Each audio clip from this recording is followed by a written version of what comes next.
ദൈവ നാമം മഹത്വപ്പെടുമാറാകട്ടെ. കർത്താവിൽ പ്രിയ സഹോദരങ്ങളെ, എൽദോ നോമ്പിന്റെ ദിവസങ്ങളിലൂടെ നാം കടന്നു പോവുകയാണല്ലോ. പിതാക്കന്മാർ നോമ്പിന്റെ അവസരത്തെ ചിത്രശലഭത്തിന്റെ പരിണാമാവസ്ഥയോടൊപ്പമാണ് താരതമ്യം ചെയ്തിരിക്കുന്നത്. ചിത്രശലഭത്തിന്റെ പരിണാമാവസ്ഥയിൽ അതിന്റെ മുട്ട വിരിഞ്ഞ് അത് പുഴുവായി പുറത്തേക്ക് വരും. കണ്ടാലറയ്ക്കുന്ന, തൊടാനറയ്ക്കുന്ന വിരൂപജീവിയായ ആ പുഴു തനിക്ക് കിട്ടുന്നതെല്ലാം കാർന്നു തിന്ന് കുറെ ദിവസങ്ങൾ നടന്നു കഴിയുമ്പോൾ അതിന് ചുറ്റും ഒരു കൊക്കൂൺ ഉണ്ടാക്കി, ഒരു വലയമുണ്ടാക്കി ആ വലയത്തിനകത്തേക്ക് പ്രവേശിക്കുകയും ആ വലയത്തിൽ ഇരുന്ന് വളരെ സ്വസ്ഥമായി ശാന്തമായി തൻ്റെ ദിവസങ്ങളെ നീക്കുകയും ചെയ്യുമ്പോൾ ഒരു ദിവസം അതിൻ്റെ കവചം ഭേദിച്ച് വർണ്ണശബളമയാർന്നൊരു ചിത്രശലഭമായി അത് പുറത്തേക്ക് വരും. നോമ്പിന്റെ അവസ്ഥയിൽ നാമും ഇതുപോലെ നോമ്പിന് മുമ്പുണ്ടായിരുന്ന പലതും കാർന്നു നിന്ന്, പലതും ചിന്തിച്ച്, ഈ ലോകത്തിൻ്റെതായിരിക്കുന്ന മാർഗങ്ങളിൽ കൂടി സഞ്ചരിച്ച് ഒടുവിൽ നോമ്പിന്റെ അവസ്ഥയിൽ നാം ഇതുപോലെ നമുക്ക് ചുറ്റും ഒരു കവചം തീർത്ത് ആ കവചത്തിനകത്തേക്ക് പ്രവേശിക്കുകയും അവിടെ ഇരുന്ന് ലോകമായിട്ടുള്ള സകല ബന്ധവും വിച്ഛേദിച്ച് തൻ്റെ സൃഷ്ടാവായ ദൈവത്തെ മാത്രം ഓർത്ത് നല്ല ചിന്തകളുമായി, നല്ല പ്രവർത്തികളുമായി തൻ്റെ ദിനങ്ങളെ മുന്നോട്ട് നീക്കുമ്പോൾ നോമ്പിന്റെ പര്യവസാനത്തിൽ വർണ്ണശബളമയാർന്ന ചിത്രശലഭത്തെ പോലെ ദൈവ തേജസ് ഉൾക്കൊണ്ടുകൊണ്ട് സുന്ദരമായ അനുഭവത്തിലേക്ക് പുറത്തേക്ക് ഇറങ്ങുവാൻ നമുക്ക് നോമ്പിൽ സാധിക്കും. ഇതാണ് നോമ്പിലേക്കുള്ള നോമ്പിലെ യാത്രയെക്കുറിച്ച് പിതാക്കന്മാർ ഉപമിച്ചിരിക്കുന്നു. ഈ 25ന്റെ നോമ്പിന്റെ ദിനങ്ങളിൽ നാമും ഇതുപോലെ നമുക്ക് ചുറ്റും ഒരു കവചം തീർത്ത് ഈ ലോകത്തിൻ്റെതായിരിക്കുന്ന ചിന്തകളിൽ നിന്ന് വിമുക്തമായി നല്ല ചിന്തകളോടെ, പ്രാർത്ഥനയോടെ, നോമ്പോടെ, ഉപവാസത്തോടെ കർത്താവിന്റെ ജനന പെരുന്നാളിലേക്ക് യാത്ര ചെയ്യുവാൻ തക്കവണ്ണം നമുക്ക് ഇടയാണ്. കർത്താവിന്റെ ജനന പെരുന്നാളിലേക്കുള്ള യാത്രയിൽ അതിന്റെ പരിസമാപ്തിയിൽ ക്രിസ്തുമസിന്റെ അനുഭവമാണ്. ക്രിസ്തുമസ് എന്ന വാക്കിന്റെ അർത്ഥം ക്രൈസ്റ്റ് വിത്ത് മാസ് എന്നാണ്. അല്പം കൂടി അതിനെ മാറ്റി പറഞ്ഞാൽ ക്രൈസ്റ്റ് വിത്ത് അസ്, ക്രിസ്തു നമ്മോടൊപ്പം ആയിരിക്കുന്ന അനുഭവം. അതാണ് ക്രിസ്തുമസിന്റെ അനുഭവം. ഒരുവൻ ക്രിസ്തുവിലായാൽ അവൻ പുതിയ സൃഷ്ടിയാകുന്നു, പഴയത് കഴിഞ്ഞുപോയി. അവനിൽ പഴയ മൃഗീയമായിരിക്കുന്ന സകല അവസ്ഥാന്തരങ്ങളെ വിട്ടുമാറി ഒരു പുതിയ സുന്ദരമായിരിക്കുന്ന ഒരു അനുഭവത്തിലേക്ക് മാറ്റപ്പെടുക എന്നതാണ് ഒരുവൻ ക്രിസ്തുവിലാകുന്ന അനുഭവം. ഒരുവൻ ക്രിസ്തുവിലായാൽ പരിശുദ്ധനെ പൗലോസ്ലീഹ നമ്മെ ഓർമ്മിപ്പിക്കുന്ന, പ്രത്യേകിച്ചും എഫേസ്യ ഫിലിപ്പിയ ലേഖനം 2-ാം അധ്യായം 5-ാം വാക്യത്തിൽ നമ്മെ ഓർമ്മിപ്പിക്കുന്ന ഒരു കാര്യമുണ്ട്. Have the mind of Christ in you. ക്രിസ്തുവേശുള്ള ഭാവം തന്നെ നിങ്ങളിലും ഉണ്ടായിരിക്കട്ടെ. പ്രിയ സഹോദരങ്ങളെ, ക്രിസ്തുവേശുള്ള ഭാവം ഉൾക്കൊണ്ടുകൊണ്ട് നമ്മുടെ ജീവിതത്തെ മുന്നോട്ട് നയിക്കുവാൻ തക്കവണ്ണം നമുക്കിടയാകണം. ഓരോ നോമ്പും, ഓരോ ഞായറാഴ്ചകളും, ഓരോ വിശുദ്ധ ദിനങ്ങളും നമ്മെ കൂടുതൽ ക്രിസ്തുവിലേക്ക് അടുപ്പിക്കുന്ന, ക്രിസ്തുവിന്റെ ഭാവങ്ങൾ ഉൾക്കൊണ്ടുകൊണ്ട് ഈ ലോകത്തിന് സാക്ഷ്യം വഹിച്ച് ജീവിക്കുന്ന വ്യക്തികളായി തീരുവാൻ തക്കവണ്ണം നമുക്ക് ഇടയാകണം. പരിശുദ്ധനായ പൗലോസ്ലീഹ ഫിലിപ്പി ലേഖനത്തിൽ ഓർമ്മിപ്പിക്കുന്ന ക്രിസ്തുവേശുള്ള ഭാവം നിങ്ങളിലും ഉണ്ടായിരിക്കട്ടെ എന്ന വാക്യം നമ്മുടെ ജീവിതത്തിലും പ്രാവർത്തികമാക്കുവാൻ തക്കവണ്ണം നമുക്ക് ഇടയാകണം. ക്രിസ്തുവേശുള്ള ഭാവം എന്താണ്? ഒന്നാമത് ക്രിസ്തുവേശുവിൽ നാം കാണുന്നത് സ്നേഹത്തിന്റെ ഭാവമാണ്. ക്രിസ്തുവേശുള്ള സ്നേഹത്തിന്റെ ഭാവം. ഒരിക്കൽ ബുദ്ധൻ തന്റെ പ്രിയ ശിഷ്യന്മാർ കൂടിയിരിക്കുമ്പോൾ പ്രത്യേകിച്ച് അനന്തൻ എന്ന ശിഷ്യനെ വിളിച്ച് ചോദിക്കുകയാണ്, അനന്ത, നേരം വെളുക്കുന്നത് എപ്പോൾ? ഓരോ ശിഷ്യന്മാർ ഓരോ മറുപടി പറഞ്ഞു. വിവിധങ്ങളായ മറുപടികൾക്കൊടുവിൽ അനന്തനും ഒരു മറുപടി പറഞ്ഞു. പല മറുപടികൾക്കിടയിൽ അനന്തന്റെ മറുപടി പ്രത്യേകം ശ്രദ്ധേയമാണ്. അനന്തൻ പറയുകയാണ്, സൂര്യൻ കിഴക്കുദിക്കുമ്പോൾ നമുക്ക് നേരം വെളുക്കും എന്ന്. പോരാ അനന്ത, കുറച്ചുകൂടി നീ ഉത്തരത്തിലേക്ക് എത്തേണ്ടതായിട്ടുണ്ട്. ഒടുവിൽ ശ്രീബുദ്ധൻ തന്നെ അതിന് ഉത്തരം കൊടുക്കുകയാണ്. When you realize and recognize that the one who is standing nearby is your brother, then it is dawn for you. നിന്റെ അടുത്ത് നിൽക്കുന്നത് നിന്റെ സഹോദരനാണ് എന്ന തിരിച്ചറിവ് നിനക്ക് ഉണ്ടാകുമ്പോൾ നിന്നെ സംബന്ധിച്ചിടത്തോളം നേരം വെളുക്കും. അല്ലാത്തിടത്തോളം അടുത്തു നിൽക്കുന്നവരെല്ലാം അന്യരായിരിക്കുന്നിടത്തോളം നിന്നെ സംബന്ധിച്ച് നീ അന്ധകാരത്തിന്റെ അനുഭവത്തിലാണ്. സ്നേഹത്തിന്റെ അനുഭവത്തിൽ മുന്നേറുവാൻ ക്രിസ്തു നമ്മെ ഉദ്ബോധിപ്പിക്കുകയാണ്. നിന്റെ അടുത്തു നിൽക്കുന്നവനെ നിന്നെ പോലെ തന്നെ സ്നേഹിക്കുവാനും നിന്നെ പോലെ തന്നെ കരുതുവാനും തക്കവണ്ണം നമുക്ക് ഇടയാകണം. സ്നേഹമാണ് അഖില സാരമൂടിയിൽ കവി പാടിയിരിക്കുന്നു. എല്ലാത്തിന്റെയും സാരം സ്നേഹമാണ്.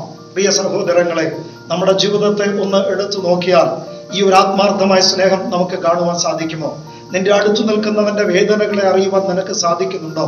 അവനെ ആത്മാർത്ഥമായി ഹൃദയം തുറന്ന് സ്നേഹിക്കുവാൻ നിനക്ക് സാധിക്കുന്നുണ്ടോ? സ്വാർത്ഥത എല്ലാത്തിനും വഴിമാറിയിരിക്കുകയല്ലേ? നിനക്ക് നീയും നിന്റേതായിരിക്കുന്ന സംഗതികൾ മാത്രമല്ലേ ഇന്ന് ഉള്ളൂ. പ്രിയ സഹോദരങ്ങളെ, സ്നേഹം ഉൾക്കൊണ്ടുകൊണ്ട് ക്രിസ്തുവിനെ സാക്ഷിക്കുവാൻ തക്കവണ്ണം നമുക്ക് ഇടയാകണം. പ്രിയ സഹോദരങ്ങളെ, വീണ്ടും ഓർമ്മിപ്പിക്കട്ടെ, ക്രിസ്തുയേശുവിൽ അനേക ഭാവങ്ങളിൽ ഏറ്റവും ശ്രേഷ്ഠമായിരിക്കുന്നത് സ്നേഹമെന്ന ഭാവമാണ്. സ്നേഹമെന്ന ഭാവം ഉൾക്കൊള്ളുവാൻ പലപ്പോഴും നമുക്ക് സാധിക്കാതെ പോകുന്നു. കാരണം ഈ ലോകത്തിൻ്റെതായിരിക്കുന്ന പല സംഗതികളും നമ്മെ ഞെരുക്കുന്നത് കൊണ്ടും ഈ ലോകത്തിൻ്റെതായിരിക്കുന്ന പല സംഗതികളിലും നാം അഭയം വെച്ചിരിക്കുന്നത് കൊണ്ടും കൂടിയാണ്. എന്തുകൊണ്ടാണ് സ്നേഹം മറന്ന് സ്വാർത്ഥതയിലേക്ക് നാം ആയിത്തീരുന്നത്? നാം സെൽഫ് സെന്റേർഡ് ആയി പോകുന്നത് എന്തുകൊണ്ടാണ്? അങ്ങനെ സെൽഫ് സെന്റേർഡ് ആയി ജീവിക്കുമ്പോൾ ഒരുപക്ഷെ അടുത്തു നിൽക്കുന്നവനെ കാണുവാൻ നിനക്ക് സാധിക്കാതെ പോകും.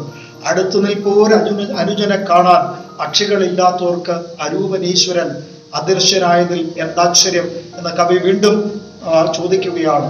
അടുത്തു നിൽക്കുന്നവനെ കാണുവാൻ കണ്ണുകളില്ലാത്തവന് ഈശ്വരൻ, അരൂപനായ ഈശ്വരനെ എങ്ങനെ കാണുവാൻ സാധിക്കും?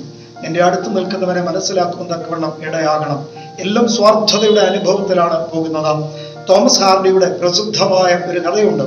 തോമസ് ഹാർഡിയുടെ നീ എന്റെ ശവക്കുഴി തിരയുകയാണോ എന്ന പ്രസിദ്ധമായ കഥയിൽ ഇങ്ങനെ നാം വായിക്കുന്നു. സുന്ദരിയായ ഒരു യുവതി ചെറുപ്പത്തിൽ മരിച്ചു പോകുന്നു.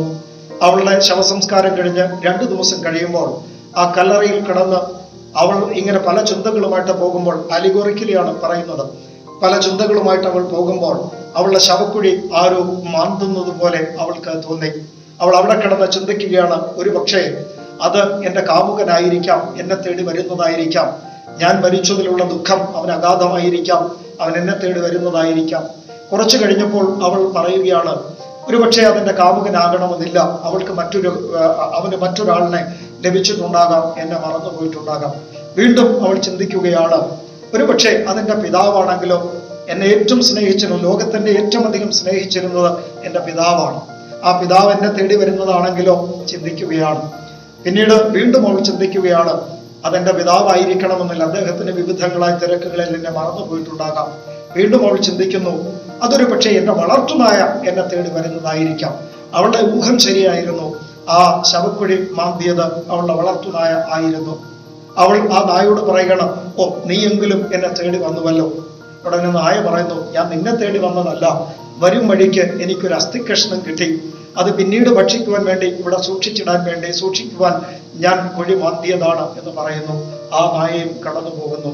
ഇന്നത്തെ മനസാക്ഷി മരവിച്ച സ്വാർത്ഥത മുറ്റി നിൽക്കുന്ന മനുഷ്യന്റെ ചിത്രം ഇവിടെ, പച്ചയായ മനുഷ്യന്റെ ചിത്രം അവിടെ ഈ വരികളിൽ തോമസ് ഹാർഡി വരച്ച് കാട്ടുകയാണ്. പ്രിയ സഹോദരങ്ങളെ, സ്വാർത്ഥതയാണ് എവിടെയും നമുക്ക് കാണുവാൻ കഴിയുന്നത്. എന്തുകൊണ്ടാണ് ഇങ്ങനെ സ്വാർത്ഥനായിരിക്കുന്നത്? എല്ലാം എനിക്ക് വേണം, ലോകം മുഴുവൻ എനിക്ക് വെട്ടിപ്പിടിക്കണം, മുന്തിരിച്ചാറ് പോലുള്ള ജീവിതം മതിവരുവോളം എനിക്ക് ആസ്വദിക്കണം, തിന്നുക, കുടിക്കുക, ആനന്ദിക്കുക എന്ന എപ്പിക്കൂറിയൻ സിദ്ധാന്തത്തിന്റെ പിറകെയാണ് ഇന്ന് മനുഷ്യനെല്ലാം. പ്രിയ സഹോദരങ്ങളെ, എപ്പിക്കൂറിയൻ സിദ്ധാന്തം ഒരുപക്ഷെ നല്ലതാണ്, പക്ഷെ അത് നിയോ എപ്പിക്കൂറിയൻ സിദ്ധാന്തമാകണം.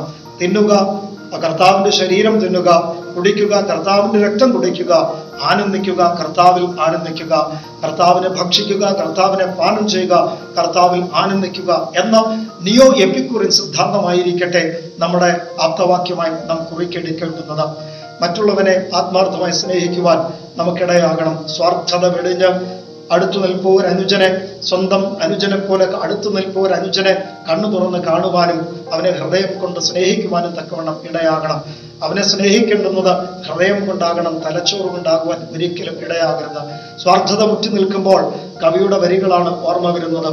സമർത്ഥനായ സീസറും പ്രസിദ്ധനായ ഹോമറും സമത്വമറ്റ സോളമൻ തുടങ്ങിയുള്ള വിജ്ഞരും അമർന്നുപോയി കാലചക്ര വിഭ്രമത്തിലെങ്കിലേ നമുക്ക് പിന്നെ എന്തു ശങ്ക, മാറ്റമൊന്നുമില്ലതിൽ. നമ്മളും ഈ ലോകം വിട്ടുപോയെങ്കിലേ മതിയാവുകയുള്ളൂ. സമർത്ഥനായ സീസറും പ്രസിദ്ധനായ ഹോമറും സമത്വമറ്റ സോളമൻ തുടങ്ങിയുള്ള വിജ്ഞരും എല്ലാവരും ഈ ലോകം വിട്ടുപോയി. നാളെ നീയും കടന്നു പോകണം. ഇതൊക്കെ ആർജിക്കുന്നത് ഇവിടെ വിട്ടുപോയെങ്കിൽ മാത്രമേ മതിയാവുകയുള്ളൂ. സർവ്വലോകവും നേടിയാലും ഒന്നും എന്നോടൊപ്പം എനിക്ക് കൊണ്ടുപോകാൻ കഴിയുകയില്ല എന്ന് മഹാനായ അലക്സാണ്ടർ ചക്രവർത്തി തെളിയിച്ചു തരുന്നു. അദ്ദേഹത്തിന്റെ ഫ്യൂണറൽ ശവമഞ്ചം വഹിച്ചു കൊണ്ടുപോകുന്നതിന് മുമ്പ് അദ്ദേഹം മരണശൈലിയിൽ കിടന്നുകൊണ്ട് പറയുകയാണ്, നിങ്ങൾ എൻ്റെ ശവമഞ്ചം വഹിച്ചു കൊണ്ടുപോകുമ്പോൾ എൻ്റെ 2 കരങ്ങളും മഞ്ചത്തിന് വെളിയിലേക്ക് ഇട്ടിരിക്കണം. ഈ ലോകം മുഴുവൻ ഞാൻ നേടി, പക്ഷേ ഒന്നും എനിക്ക് കൊണ്ടുപോകുവാൻ സാധിക്കുന്നില്ല. പ്രിയ സഹോദരങ്ങളെ, മരണത്തിനപ്പുറം നമുക്ക് കൊണ്ടുപോകുവാൻ ഒന്നുമില്ല. പക്ഷെ ഒന്ന് മരണത്തിനപ്പുറം നമുക്ക് കൊണ്ടുപോകാൻ സാധിക്കും. നിന്റെ പ്രവൃത്തികളുടെ ഫലം മരണത്തിനപ്പുറം നിന്നെ പിൻപറ്റുന്നവയാണ്. അതനുസരിച്ച് പ്രവർത്തിക്കുവാൻ തക്കവണ്ണം, നമ്മുടെ പ്രവൃത്തികളെ ക്രമീകരിക്കുവാൻ തക്കവണ്ണം നമുക്ക് ഇടയാകണം. നിന്റെ അടുത്തു നിൽക്കുന്നത് നിന്റെ സഹോദരനാണ്. അറിഞ്ഞ് സ്നേഹിക്കുവാൻ നിനക്ക് സാധിക്കണം. നീ ഹൃദയം കൊണ്ട് കാണുവാൻ ഇടയാകണം. തലച്ചോറ് കൊണ്ട് മനസ്സിലാക്കുകയല്ല വേണ്ടുന്നത്. ഈ ഭാവം ഉൾക്കൊണ്ടുകൊണ്ട് ഈ നോമ്പിൽ മുന്നേറുവാൻ നമുക്കിടയാകട്ടെ. ഹൃദയം തുറന്ന് സ്നേഹിക്കുവാനും ഹൃദയം തുറന്ന് കരുതുവാനും നമുക്കിടയാകണം. സ്വാർത്ഥത നമുക്ക് വിടയാം. Have that mind of Christ in you, especially in these Lent days. നോമ്പിൽ ദിനങ്ങളിൽ നമുക്ക് ക്രിസ്തുയേശുവിൽ ആ ഭാവം ഉണ്ടാകട്ടെ. സെക്കൻഡ്ലി, രണ്ടാമത് നാം ക്രിസ്തുയേശുവിൽ കാണുന്നത് താഴ്മയുടെ ഭാവമാണ്. അനന്തമജ്ഞാതമവർണ്ണനേയം ഈ ലോകഗോളം തിരിയുന്ന മാർഗം അതിങ്കലെങ്ങാണ്ടൊരിടത്തിരുന്ന് നോക്കുന്ന മർത്യൻ കഥയെന്തു കണ്ടു. അനന്തമജ്ഞാതമവർണ്ണനേയം ഈ ലോകഗോളം തിരിയുന്ന മാർഗം അതിങ്കലെങ്ങാണ്ടൊരിടത്തിരുന്ന് നോക്കുന്ന മർത്യൻ കഥയെന്തു കണ്ടു. ഈ പ്രപഞ്ചം എത്ര അനന്തമാണ്. നമ്മുടെ ആകാശത്തിലേക്ക് നാം ഒന്ന് രാത്രിയിൽ നമ്മുടെ കണ്ണുകളെ പായിക്കുമ്പോൾ അനേക നക്ഷത്രങ്ങൾ നമുക്ക് കാണുവാൻ സാധിക്കും. നമ്മുടെ ഈ സൗരയൂഥം, അത് ചൂഴ്ന്നു നിൽക്കുന്ന നമ്മുടെ ക്ഷീരപഥം എന്ന നമ്മുടെ മിൽക്കി വേ, അതിനപ്പുറമുള്ള ആൻഡ്രോമെഡ എന്ന ഗാലക്സി, അതിനപ്പുറമുള്ള അനേക ഗാലക്സികൾ ചേർന്ന നമ്മുടെ ഈ ഗാലക്സികളിലെ ക്ലസ്റ്റർ, വിർഗോ ക്ലസ്റ്റർ എന്ന് പറയുന്ന ഈ ക്ലസ്റ്റർ, ഇവിടെ എല്ലാം എടുത്തു നോക്കുമ്പോൾ ഭൂമിയെ നമുക്ക് കാണാൻ സാധിക്കുന്നത്, അല്ലെങ്കിൽ ഗലാക്റ്റിക് വാക്കുകളിൽ പറഞ്ഞാൽ ഭൂമി എന്ന് പറയുന്നത് it is nothing but A pale blue dot എന്ന് മാത്രമാണ് ഭൂമിയെ വിശേഷിപ്പിക്കുന്നത്. ആ ഭൂമിയുടെ അനേക ഭാഗവും വെള്ളമാണ്. ഒരൽപ്പം കര മാത്രം, കുറച്ച് കര മാത്രമുള്ള ഭൂഖണ്ഡങ്ങളിൽ ഇന്ത്യ ഉപഭൂഖണ്ഡത്തിന്റെ തെക്കേ അറ്റത്തുള്ള കേരള സംസ്ഥാനത്തിന്റെ ഏതോ ഒരു ജില്ലയിൽ, ഏതോ ഒരു വില്ലേജിൽ, താലൂക്കിൽ, ഒരു സ്ഥലത്ത് വാർഡിൽ ഇരുന്നു കൊണ്ട് ഞാൻ എന്ന് പറയുമ്പോൾ ഞാനൊന്നുമില്ല. വലിയ അഹങ്കാരമൊക്കെ നമ്മിലേക്ക് വരുമ്പോൾ, താഴ്മയില്ലാത്ത അനുഭവം നമ്മിലേക്ക് വരുമ്പോൾ ചില പ്രാപഞ്ചിക ഭാവങ്ങളിൽ ആയിത്തീരുവാൻ തക്കവണ്ണം നമുക്കിടയാകണം. ഒരിക്കൽ സോക്രട്ടീസിനെ കാണുവാൻ ഗ്രീസിലെ ഏഥൻസിന്റെ ഗവർണർ വരികയാണ്. സോക്രട്ടീസിനെ കാണുവാൻ ഏഥൻസിന്റെ ഗവർണർ കടന്നു വന്നിട്ട് സോക്രട്ടീസിന്റെ ശിഷ്യനോട് പറയുന്നു, എനിക്ക് സോക്രട്ടീസിനെ ഒന്ന് കാണണം. ഉടനെ ശിഷ്യൻ അകത്തു പോയി പറഞ്ഞു, അതാ അങ്ങേ കാണുവാൻ വിശേഷപ്പെട്ട ഒരാൾ വന്നിരിക്കുന്നു. ഉടനെ സോക്രട്ടീസ് അവിടെ കുഞ്ഞുങ്ങളെ പഠിപ്പിച്ചുകൊണ്ടിരിക്കുകയാണ്. സോക്രട്ടീസ് പറഞ്ഞു, അവിടെ നിൽക്കട്ടെ, ഞാൻ ഈ കുഞ്ഞുങ്ങളെ ഒന്ന് പഠിപ്പിച്ചിട്ട് അദ്ദേഹത്തെ കണ്ടോളാം, ഇവരുമായി അല്പസമയം ചിലവിടട്ടെ. ശിഷ്യൻ വന്ന് ഏഥൻസിലെ ഗവർണറോട് പറയുന്നു, അവിടെ വെയിറ്റ് ചെയ്യാൻ പറയുന്നു. ഇത് ഏഥൻസിലെ ഗവർണറിന്റെ ഈഗോയിൽ കയറി വല്ലാതെ ടച്ചായി. ഉടനെ ഏഥൻസിലെ ഗവർണർ പറയുകയാണ്, I M the governor of Athens, ഞാൻ ഏഥൻസിന്റെ ഗവർണറാണ്, അകത്തു പോയി പറയൂ, ഞാനാണ് കാണാൻ വന്നിരിക്കുന്നത്. ശിഷ്യൻ വീണ്ടും അകത്തുപോയി സോക്രട്ടീസിനോട് പറഞ്ഞു, ഏഥൻസിന്റെ ഗവർണറാണ് വന്നിരിക്കുന്നത്. സോക്രട്ടീസ് അപ്പോഴും പറഞ്ഞു, അതാണ് പറഞ്ഞത്, അവിടെ നിൽക്കൂ, ഈ കുഞ്ഞുങ്ങളെ ഞാനൊന്ന് വിട്ടോട്ടെ. അല്പസമയം കഴിഞ്ഞു. ഈ കുഞ്ഞുങ്ങളെ വിട്ടതിന് ശേഷം ഏഥൻസിലെ ഗവർണറെ അകത്തേക്ക് വിളിച്ചു. ആ ഗവർണറുടെ മുഖം വല്ലാതെ ഇരുണ്ടിരിക്കുന്നു. സോക്രട്ടീസ് പറഞ്ഞു, ഇരുന്നാട്ടെ. അതിനുശേഷം ഒരു ഭൂപടം എടുത്ത് തൂക്കുകയാണ്. തൂക്കിയിട്ട് ഏഥൻസിലെ ഗവർണറോട് സോക്രട്ടീസ് ചോദിച്ചു, ഇതിൽ ഗ്രീസ് എവിടെയാണ് ചോദിച്ചു. ആ ഏഥൻസിന്റെ ഗവർണർ കാണിച്ചു കൊടുത്തു, ഇതാണ് ഗ്രീസ് എന്ന് പറയുന്നത്. It is easy to spot ചെയ്യാൻ വളരെ എളുപ്പമായിരുന്നു. പിന്നെ വീണ്ടും ചോദിക്കുന്നത്, ഇതിനകത്ത് ഏഥൻസ് എവിടെയാണ്. ഇറ്റ് ഈസ് വെരി ഡിഫിക്കൽട്ട്, അത് അല്പം ബുദ്ധിമുട്ടാണ്. ഗ്രീസ് എന്ന് പറയുന്ന ഒരു രാജ്യം കാണിച്ചു കൊടുക്കാം, പക്ഷെ അതിനകത്ത് ഏഥൻസ് എന്ന് പറയുന്ന അതിന്റെ തലസ്ഥാനം തൊട്ട് കാണിക്കുക അല്പം പ്രയാസമാണ്. വീണ്ടും ചോദിക്കുന്നു, ഇതിൽ എവിടെയാണ് നിങ്ങളുടെ പട്ടണം. ആ ഏഥൻസിന്റെ ഗവർണർ വിഷമിക്കുകയാണ്. വീണ്ടും ചോദിച്ചു, എവിടെയാണ് നിങ്ങളുടെ വീട്, എവിടെയാണ് ഇതിനകത്ത്.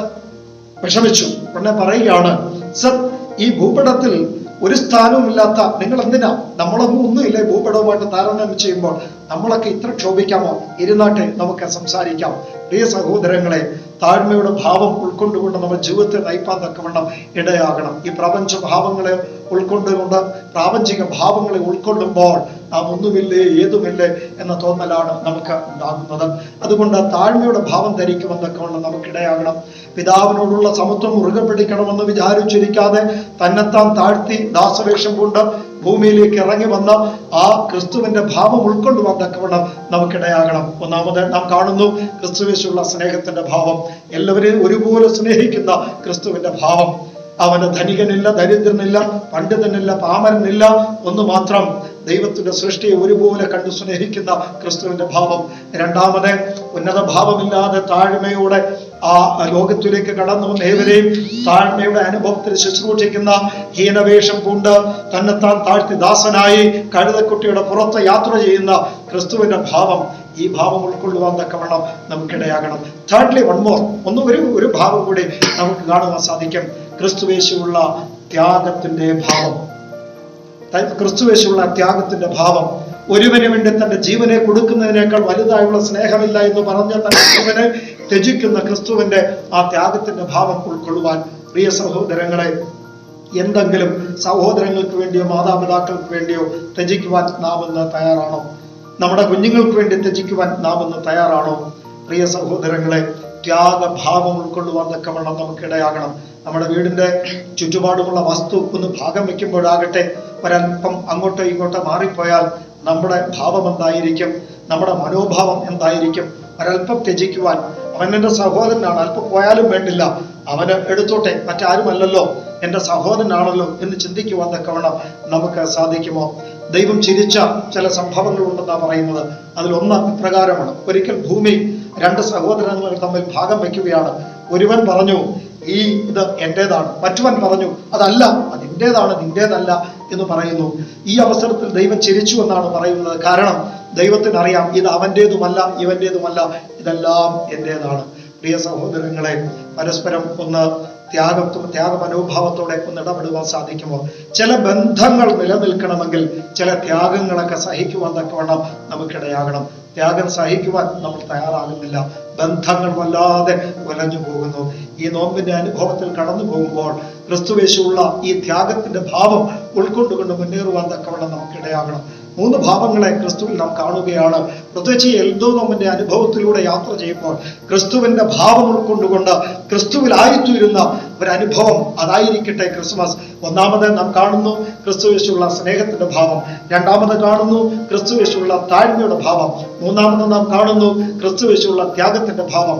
ഈ 3 ഭാവങ്ങളെ ഉൾക്കൊണ്ടുകൊണ്ട് നമുക്ക് ക്രിസ്തുമസിലേക്ക്, നമ്മുടെ ക്രിസ്തുമസിന്റെ ആ കൾമിനേഷനിലേക്ക്, പരിസമാപ്തിയിലേക്ക് നമ്മുടെ യാത്ര തിരിക്കാം.